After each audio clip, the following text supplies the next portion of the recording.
Hi there, welcome to Transponder Trailer Sales. Today we'll be walking you through your 2016 Keystone Hideout 28 VHS. We are just going to start off back of the unit. At the back, that's where you're going to find your main power supply in cord. It's also where you're going to find your exterior shower, your city water connection. So if you're at a site with service, you can just thread a garden hose in there and turn it on. It's going to pressurize all those lines without the need to run your water pump. And then you do have your black tank flush right beside it, so it's going to be very important. You use it at least once every couple of uses. And then, of course, it's just to help keep things that little bit cleaner, but you are just going to have to pay attention to the caution sticker. It's just letting you know that it is pretty important that you have your sewer hose connected and your black tank valve open. And the reason being is if you're pushing pressure inside of that tank, that pressure does just have to have somewhere to go. Then, to your 30 amp power inlet. This is how you're going to power the unit. Most of the time, most campsites should have this. You can plug right on in. It's a 30 amp connection. Now we also include this 15 amp park adapter. It's to convert this plug into your standard household style plug. That's so you can run your fridge and your lights, but realistically you're going down to 15 amps of power, so you won't be able to run your air conditioner. Again, it's just to run your fridge and your lights realistically, charge up your battery. Now if you come to the driver's side, you can get access from both sides, but you pull in that bumper tube. That's typically where you're going to want to put your sewer hose after your first use. We have a brand new one located inside the front compartment, which is why there's not one in there yet. But you press that cap into place just like so. Press this nice into the bumper. Now in this corner, as well as all four corners of the unit, you do have stabilizer jacks. So before you do use the stabilizer jacks, it's very important you pre-level the unit, as they're leveling jacks, not stable, or they're stabilizing jacks, not leveling jacks. If you go to run them down, once you go to run them down, of course, if you're running them down with an impact, just keep in mind how much torque you put on them with the unit pre-leveled. Once the foot does contact the ground, just giving it another 8/4 turn to snug it up. It's going to take any bouncer sway you see we have in the unit right now away. Coming up a little bit further ahead, you get your sewer outlet. Taking that cap, twisting off, your sewer hose is going to have the same cap. You got your black tank valve right there at the back. That's going to be the one you want to empty first. This is going to be your dirtiest water filled from your toilets. And then you can come behind that with either your gray or your galley next. That's going to be totally up to you, personal preference thing. I'd probably recommend going with the gray first, or the galley first coming from the kitchen sink, and then go to the gray coming from the shower. It's just to keep things that little bit cleaner. So coming along the unit some more, it's just you got the rest of the unit. And of course, you get the first access side to your storage compartment, goes right through to the other side. Right at the front, you get your battery box. Inside that box is your battery. And then located underneath this cover here is your two standard propane tanks. Most of the time you get what you need done just by loosening off those tabs, flipping this back. But for the purpose of video, I will just move them right out of the way.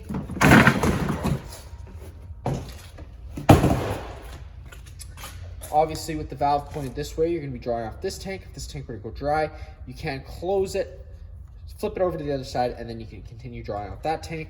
To open up the flow of propane, it's counterclockwise like any standard barbecue.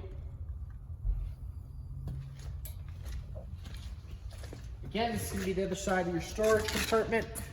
Comes right through the other side. Your starter kit is located way inside there, and then right there near the middle, you're going to notice you come with that manual stabilizer jack tools.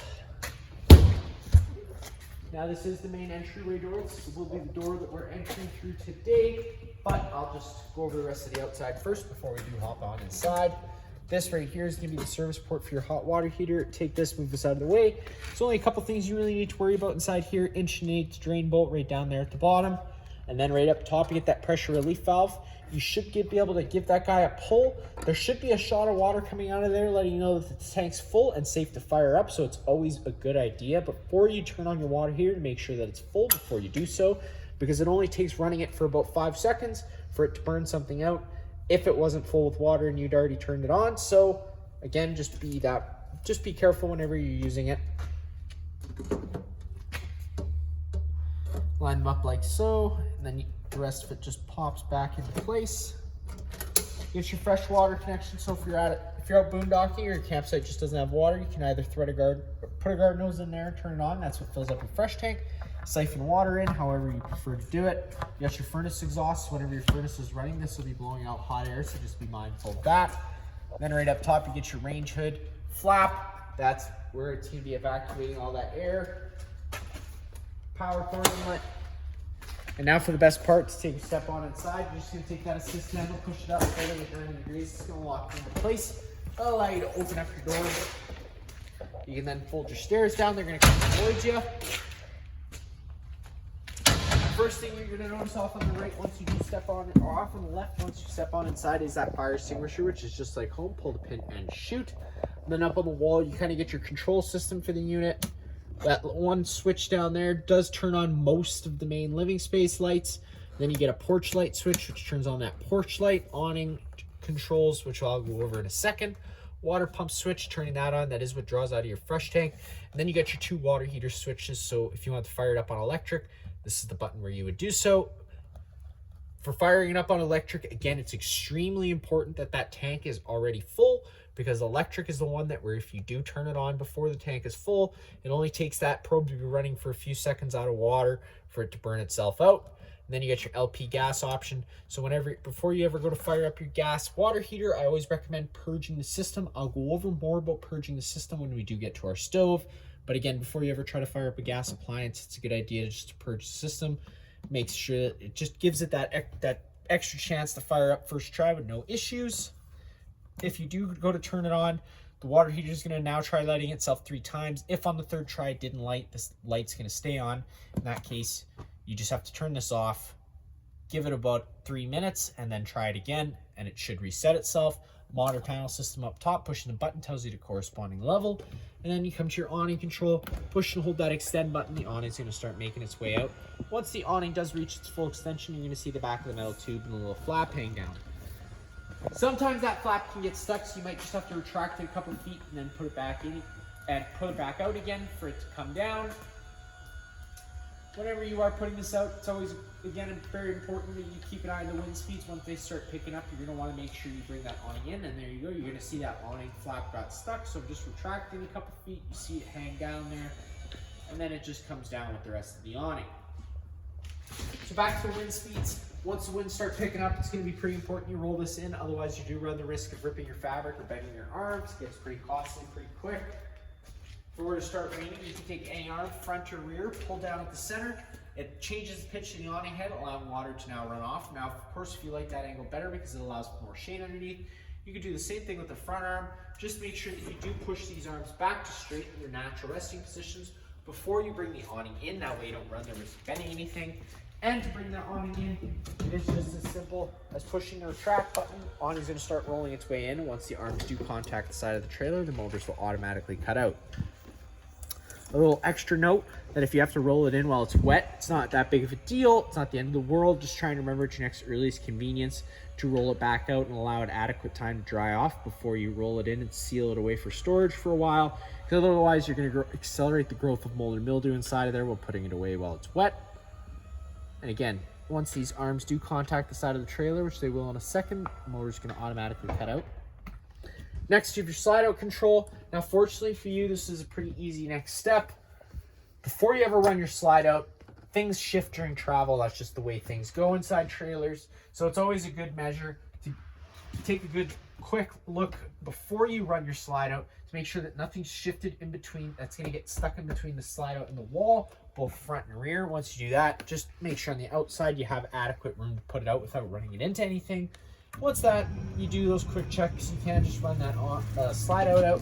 Once the slide out reaches its full extension, you're going to hear the motors wind up and click.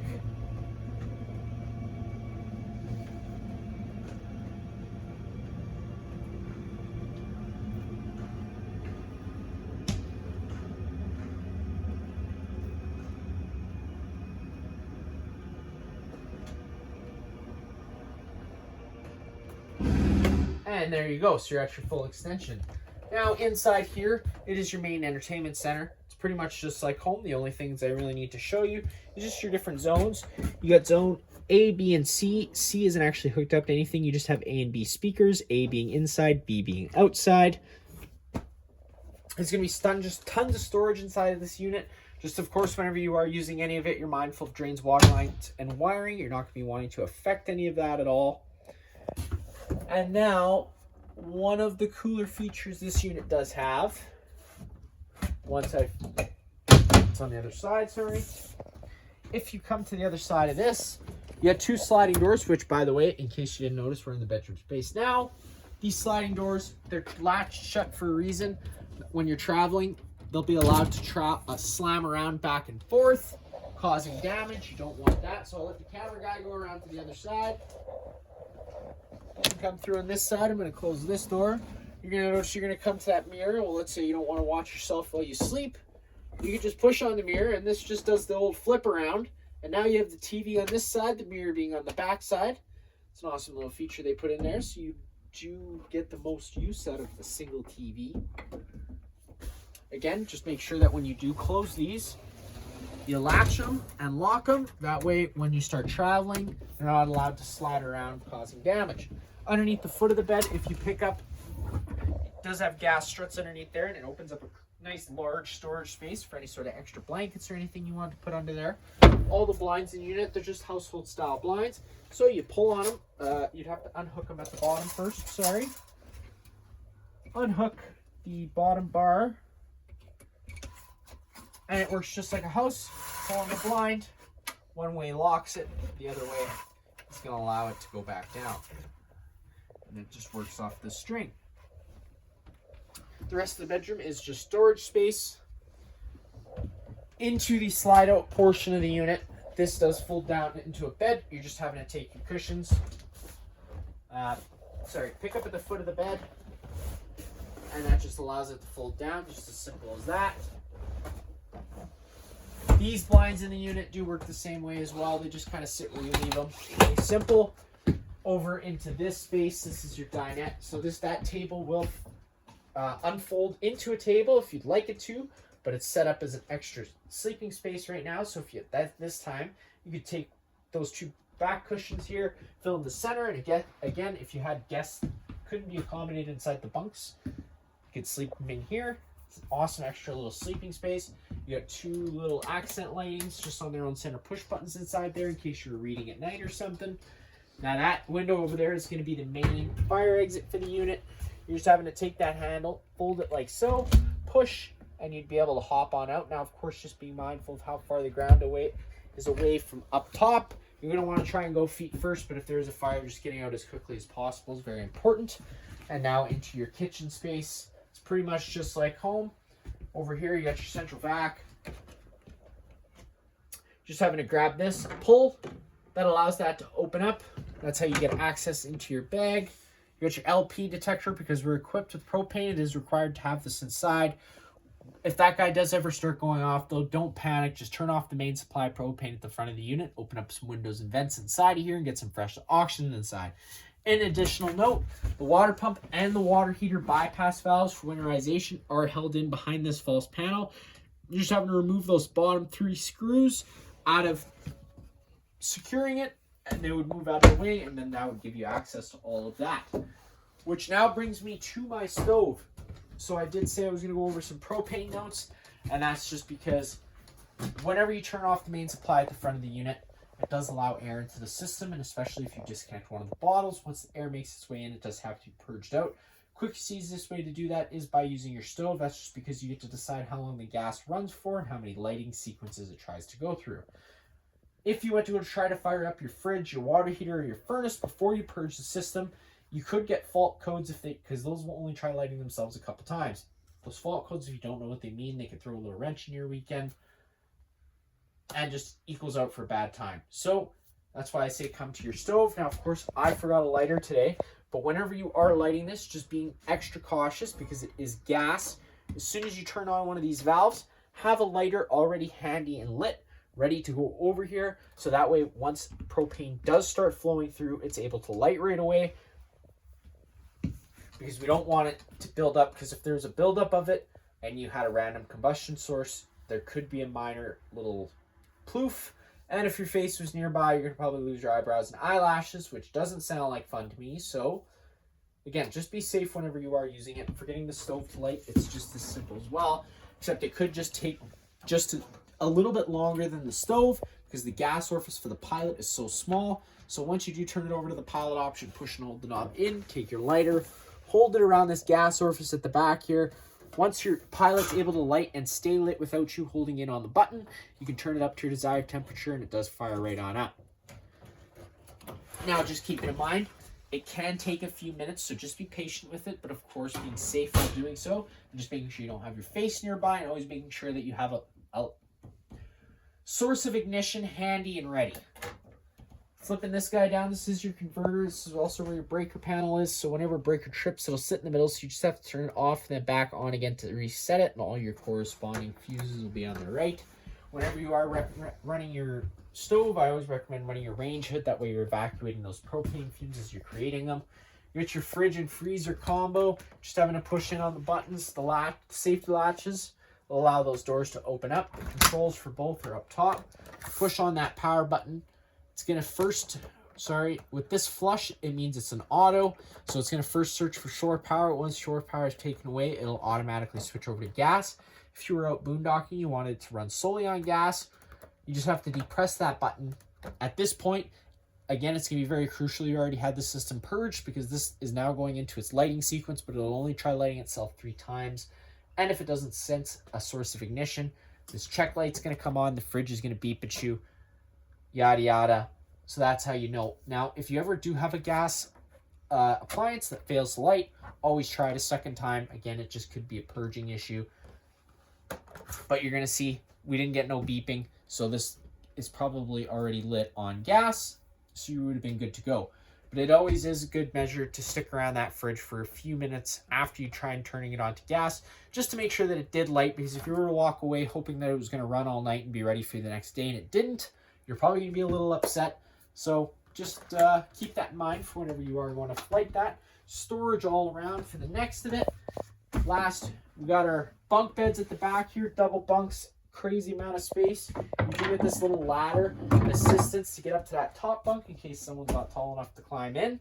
Now, just keep it in mind whenever you do have this ladder set out, you're going to notice it comes into contact with that slide out. So if you were to bring that slide out in right now, either the slide out's going to break or the stairs are going to break, but either way, it's going to cost you some sort of currency, so we want to avoid that. So just make sure you have those stairs in before you bring your slide out in. That way we don't have to fix it for you. Thermostat on the wall here. This is how you control the air conditioner and the furnace. The furnace is its own entity, runs off propane, moves all its air through the floor portals you have throughout the unit, and the air conditioner runs off electricity. It does have to be plugged into 30 amp service for it to operate, and it moves all its air through the ceiling ducting you have throughout. Now, these two guys here are intake plenums. There's filters behind here. Sometimes they can get clogged up with dust, so it's going to be good to go in there periodically, give them a blowout with some compressed air to make sure it's flowing good. These two louvers, you can open them up, in which case it acts as a quick dump, so it's going to dump all its air straight down, cool off this main living space. Once this main living space is cool, you can close them, and then in which case it'll move its air throughout using the floor or the ceiling ducting. But coming to your thermostat, again, it just works like any standard house. The only difference is when you come to the fan setting, I always recommend using the auto setting. So that meaning it's an on-demand system. So if you turned on the air, you set the temperature to 60. Once the room senses it's 60 degrees, it'll automatically kill the air conditioner. If you had this fan setting set to high or on, either high or low, the fan will run continuously on the air conditioner until you actually manually turn it off. So just be mindful of that. Clicking it to the right turns on the heat. Again, having your system purged is going to do you a big favor. But if it doesn't, again, it still does try to light itself 3 times. And if it doesn't light the first time, always try it a second time. Or you can just run the fan, in which case you're using the air for the air conditioner to move air around. That's it for that there. And then last but not least, taking a step into the bathroom. Light switch on the left. Your main GFI plug is here on the wall. 90% of the plugs are going to be ran through this because they're moisture sensing. And it's supposed to trip once it senses moisture to prevent damage or fires. If you ever have an outlet that doesn't work, this would be the first place I'd check. Sometimes they can trip for the oddest reasons. You got test on the bottom, reset in the middle, just like your house. Light switch. Other than that, your pretty standard bathroom. And then in the bathroom, you do get a little vent lid. You're showering, you want to evacuate that steam clockwise all the way. Opens up that vent lid. Now you are going to notice we're opening straight up into the atmosphere at this point. So if it were to start raining, it is going to get wet inside of here. We do sell max air covers here at the shop. It's going to be a great little investment to get onto your trailer. It goes over top of this root vent. It's also going to add a little bit of extra protection against hail And if you were to forget that lid open during travel, it's not going to damage the lid and you're going to be all good. If you'd like to get into contact with our parts department, they'd be more than happy to help put together a quote for you to get that all installed. Now that is going to be it for this unit here. If you have any other questions, feel free to give us a call.